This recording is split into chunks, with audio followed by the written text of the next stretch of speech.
Yeah, guys. Like I said to you before, I'm on a health one right now. Trying to eat better, act better, be better. Everything that I try and do. Like I said, my catchphrase at the minute, or slogan, or whatever you want to call it at the minute, is "Be better than before." I try and say that to myself every day, um, before I go to sleep and when I wake up. And one of the ways you can be better is a little bit of understanding about our diet. You'll be so shocked about the things that are in our food now. I mean, our foods, they can't really be called foods. They're food-like products. That's exactly what they are. They're not even food. I'll give you a little bit of couple of lists, right? Of right off the top of my head, I can't really. I'm not going to say one, two, three, and four, but number one, the worst thing of the worst things you should probably not be eating: sugar. Sugar is the worst thing. Now, bearing in mind, it didn't always used to be. When you'd get sugar from the sugar cane, it was pretty pure. It would have it would actually have nutrients in it. It would actually be quite good for you. It would have molasses in, and it'd have certain nutrients that you don't actually find in a lot of the foods that we eat. So in them days, when it was a lot purer, or should I say, a lot less bleached, a lot less of the nutrients bleached out of it, it was a lot better for you because it would actually have some kind of nutritional benefits to you. So the best thing to do is cut that out of your diet as much as possible. I'm not going to say completely cut it out because it is impossible on a budget because sugar is in everything. Everything that you buy on the shelves, there is sugar in it. Well, that's one thing. Try not to eat sugar. Another thing, try not to cook with these vegetable oils and sunflower oils and rapeseed oils. And do you know what they were originally for? Yeah, rapeseed oil, vegetable oil, sunflower oil. There's a few other oils similar to that, but they were originally produced to lubricate machinery. Machinery. That's right. It was never designed to be eaten. Never ever was it designed to be eaten. And when we do eat it, it actually has an inflammatory effect on our body. Certain parts of our body inside gets inflamed. Hence the reason why you get a stomach. It gives you quite a big belly. So you got any of them kind of oils and sugar. Let's have a look. And another one. I'm probably going to get slated a lot for this, but all these vegan and vegetarian alternatives of meat, yeah, all this fake meat. Now, honestly, what if people like being vegetarian so much, why do you keep trying to make your food look like meat? Yeah, you got fake meat, you got fake chicken nuggets, you got fake Impossible Burgers, I think they call it, the Impossible Burger, and all this kind of stuff. Why are you so why are you so captivated on trying to turn your vegetables into meat? Why are you trying to make it look like meat? If just eat meat, be a lot healthier for you. You pick up one of these Impossible Burgers, yeah, off the shelf, and read the ingredients on it.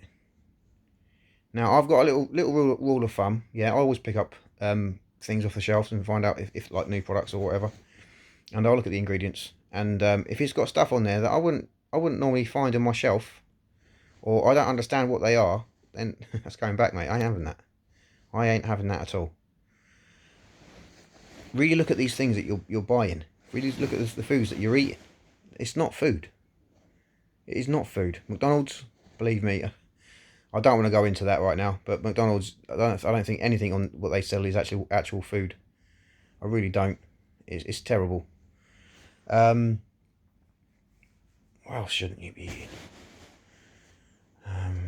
Well, on that one for a minute, until I can think of anything else you shouldn't be eating, let's have a look at some of the things that you can be eating. Right, substitutes for sugar. How about honey? That's exactly what we're doing. We're using honey to substitute our sugars, as in added sugar that we add to stuff, and you do feel the benefits. It's a sweet product with benefits. That's actually having honey in your diet is like it has certain beneficial qualities to to your metabolism, like to your immune system and things like that. And it does come up as acidy, but once the body digests it, it actually turns neutral on the pH scale. So yeah, honey's a good one to eat. And if you can, don't, I should have said this before earlier, stop eating salt. Now when I say to stop eating salt, I mean the salt in these products that you're eating. If there's a high content of salt, it's not good for you. All the salt they're using in these foods, it is a manufactured salt. It isn't a natural salt. And the difference between the two is, with the manufactured salt, because it's made in a lab, it's pure, it's clean, there's nothing, it hasn't gone through nature. And the bad thing about that is it has no nutrients in it. There is no minerals in it. But what we do is we don't buy that anymore. What we do, we get this Celtic salt, and I think I mentioned Celtic salt in another video before. But yeah, the Celtic salt, it's derived from the sea. And I said before, they get these trays, they put it in these trays from the sea. The sun dries it naturally, they scoop it up. Voila, you got your salt. That's the salt we use. And but that salt is good for you. Personally, you want to get, I'd say, a good quarter of a teaspoon per day. I'll put it in my tea. Just a quarter teaspoon. I don't put that much in my tea. I put a little pinch in my tea, and I'll have 2 teas a day. And then in our food, we'll make like a stew or a soup or something. I'll put a pinch in there as well.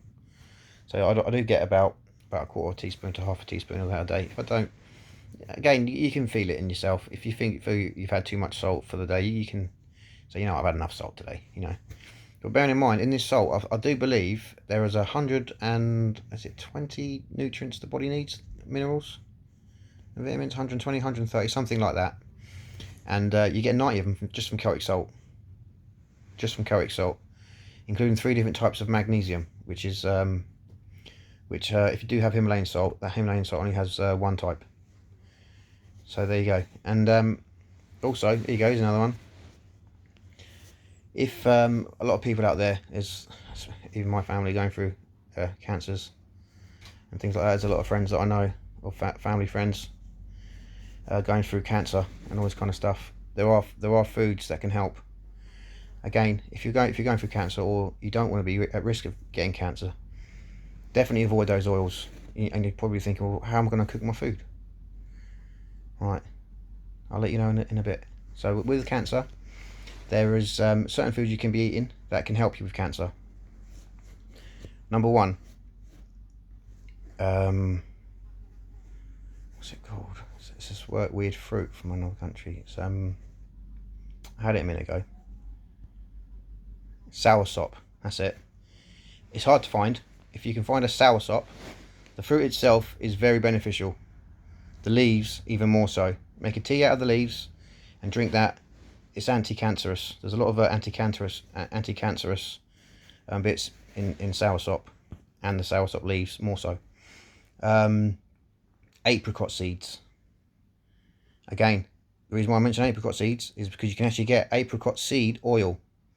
I think they call it apricot kernel oil. I think they call it. Now you can cook with this.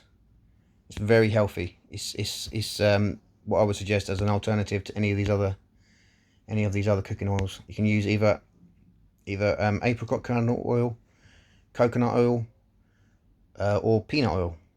These are the only ones that I would suggest you use. Oh, and olive oil. Yeah, all of those there. That should give you plenty of options to go with, to try and cook with alternative health benefits. Bearing in mind, coconut oil is quite expensive to cook with. Peanut oil, again, that's going to be pretty expensive. Again, you know how expensive olive oil is. But like I say, with the apricot kernel oil, it's actually quite cheap. I was quite surprised at how cheap it was. And we're going to be buying some when we get paid next. I'd have something in mind then, but there you go. I think that's enough for now. Just try and get you on your way. And again, acid foods. Try to eat less acidy foods. Cancers don't like acidy environments. So if you're eating more alkali foods, just go online and look up what alkali foods can I eat? And you can see plenty. There's quite a big selection of them actually. I think most green vegetables are alkali. Most fruit, if you eat it as a fruit rather than juicing it, avoid juices, guys. That's another one. Fruit juices, avoid them. Avoid them like the plague. They are not healthy for you. They're just as bad as soft drinks. And I wouldn't drink Coca-Cola. But if anyone wants to know why on any of these things, please just give me a little message. Say why shouldn't I eat this, or why should I eat that? And it might have, I'll reply. Give you a little bit more information on the thing that you're asking about. Okay, guys. Just a little bit of food for thought, and stay healthy out there, guys.